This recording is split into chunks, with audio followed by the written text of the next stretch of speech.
The second Robin? I thought you were dead. You said I was dead? No. Why would you think that, Robin? These videos are not for children. If you're a children, then piss off.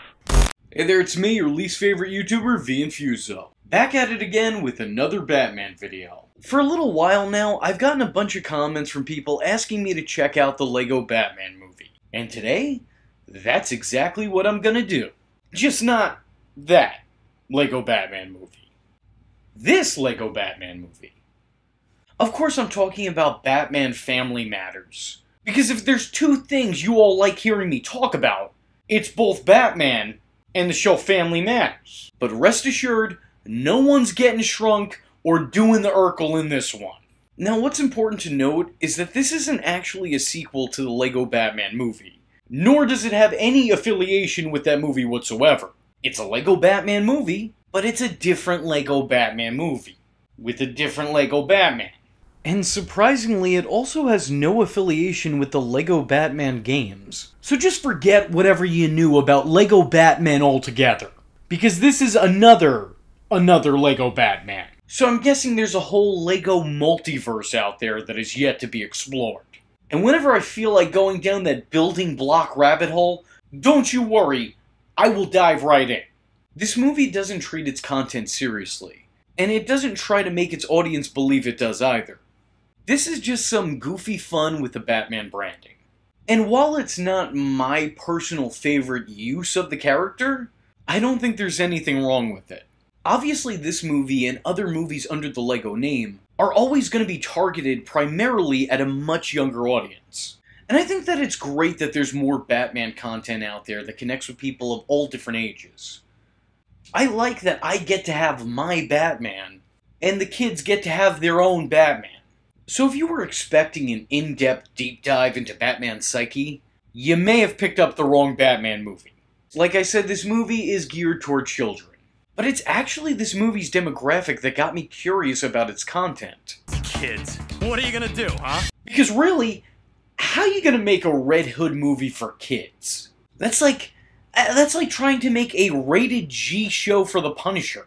How could you have such a hardcore character survive in a friendly, padded environment? Previously, Jason wasn't even allowed to appear in shows or movies, because he was the Robin that died. Comics were literally the only medium this character appeared in for years. And outside of the occasional passing joke in Teen Titans, you weren't really gonna hear about him.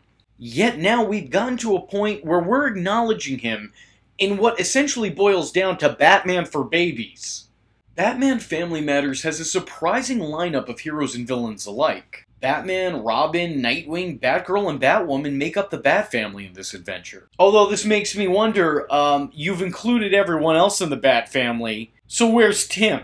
Why is he the only one that didn't get any love? I mean, yeah, you forgot about Batwing, but everyone forgets about Batwing. Why'd you include all the other Robins but him? What is he up to? Where's he at? What is he doing? Why didn't he factor into Red Hood's diabolical scheme? During the movie's runtime, they go up against the likes of Two-Face, Red Hood, Brother Eye, Killer Croc, Solomon Grundy, Scarecrow, Penguin, and the Riddler. This movie has a lot of fun with its material. Its depiction of the characters and the dynamics of these characters is pretty spot on. And because of that, it properly highlights and mocks real aspects of all things DC. Taking these characters' characteristics, dialing them up while turning their depth down to two-dimensional, turns these characters into caricatures. They take Two-Face, the character that's always mentally at war with himself, and turn him into an indecisive idiot who spends more time physically arguing with himself out loud rather than taking out Batman. Two-Face is constantly getting in his own way, turning every one of his monologues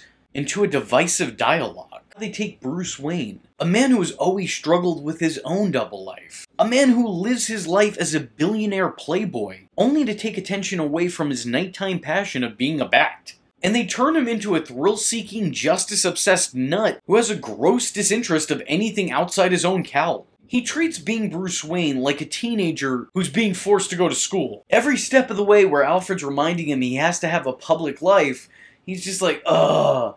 Do I have to? They take Alfred, who's Bruce Wayne's most trusted friend and father figure. The butler has been known to do anything and everything for him.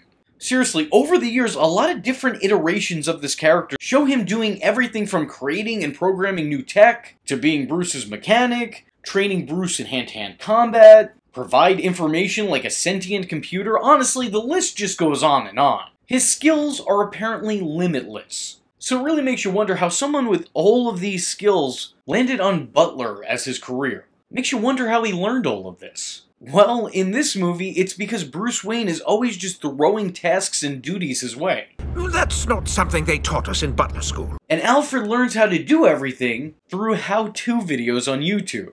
Or Red Hood, the angry anti-hero who doesn't play by the rules? Well, here he's just basically an edgy teenager who never grew up. A bratty, snot-nosed punk with a chip on his shoulder. He's like if "It's not a phase, Mom" really wasn't a phase. He's an angsty little twerp. The movie properly parodies his constant face and heel turns by having him switch from good to evil at the drop of a Game Boy. Literally. It took next to nothing to bring him back to the team. Batman figures out Red Hood's identity, and then he's just like, "Oh, alright, you got me." Damian is an annoying kid who's desperate to prove himself at any cost. A hyper-energetic child who's doing his best to look grown up. This movie draws a parallel between Jason Todd and Damian Wayne, with Nightwing alerting Bruce that Damian isn't Jason. And you're damn right he's not, nor will he ever be.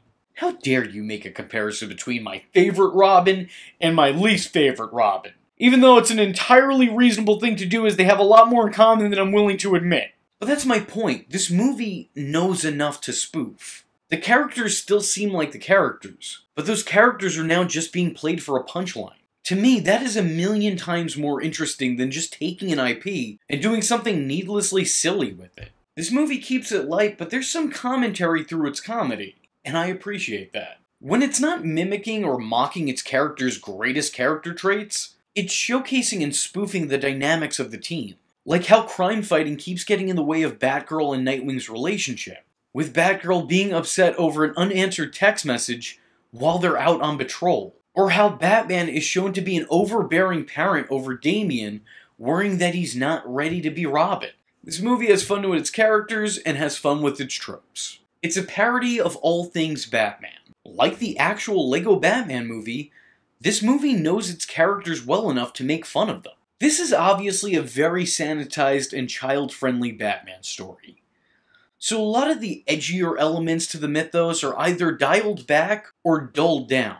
Like, as opposed to having Jason return from the dead, this telling of the tale has him leave Batman in crime fighting because his adoptive father wouldn't let him play video games. And I gotta be honest with you, as a child, I ran away for less. I also normally wouldn't expect Brother Eye, the actively advancing AI gaining independence and looking to destroy its creator. Wouldn't normally expect that aspect to be in a movie made for third graders either, but here we are. The movie has fun with its IP. And because of that, I have a little fun watching it. There are some genuinely funny moments in this movie. Mr. Wayne, a few words, please. Thank you for coming. Oh, thank you, Mr. Wayne. Honestly, I thought he'd be taller. Which is weird, because we're all the same size. Including how to escape the watchful eye of our formerly most trusted security protocol, Ace. I'm here, just taking a nap. These billionaires, so lazy. Okay, I buy it. I've sold my company to concentrate on crime fighting full-time. You what? What? Tell me that doesn't affect the trust funds you've set up, right? And outside of the comedy, there's still a whole lot to love. It's not often that we see this much of the Bat family working together as a team. At least not in the movies.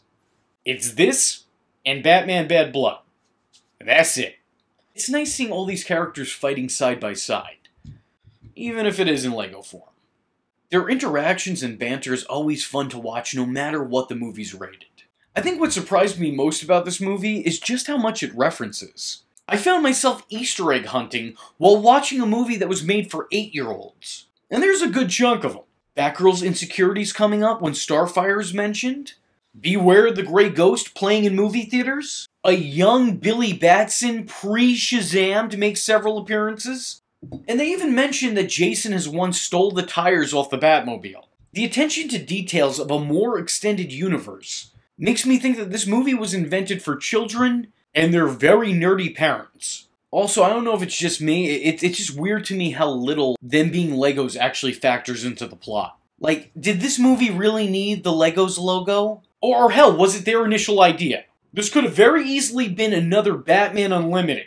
There's like 2 scenes where it comes up that they're made out of Lego pieces, and then that's it. Really not integral to the plot whatsoever. The movie's cast is pretty impressive as well, bringing back a lot of famous Batman voice actors from other projects. Troy Baker, the voice of the Joker in Arkham Origins, Red Hood in Arkham Knight, Two-Face in Arkham City, Nightwing in Injustice, and Batman in the Telltale games and Batman Meets the Ninja Turtles, returns to the role of the Dark Knight here. Scott Menville, who's most famous for voicing another Robin in Teen Titans, now plays the youngest Robin and Batman's son, Damian Wayne. Will Friedle, who provided the voice for Terry McGinnis in Batman Beyond, is once again playing Dick Grayson Nightwing, just as he did in Batman Ninja. Tara Strong, who originally played Batgirl in the new Batman Adventures, and has since taken over the role of Harley Quinn in just about everything, this time around lends her voice to the role of Batwoman. Allison Stoner, who played Batgirl on Young Justice,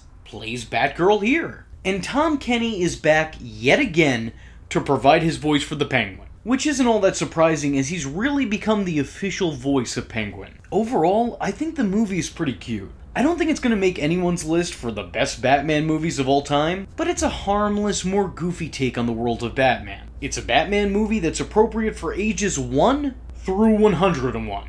And so long as you're going into this knowing that you're watching a Batman movie made by a Fisher-Price competitor company, I think almost anyone can watch this and enjoy themselves. With all that being said, I was your least favorite YouTuber, VInfuso, that was your least favorite LEGO Batman movie, and I thank you for watching.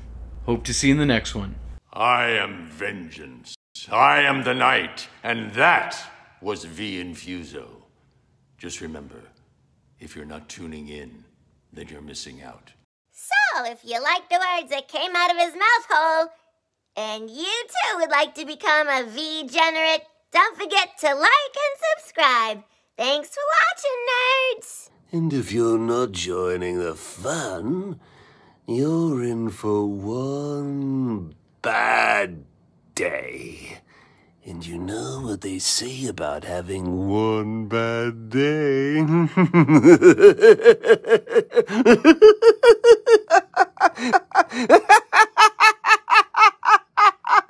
Catch him next time. Same bat time. Same bat channel.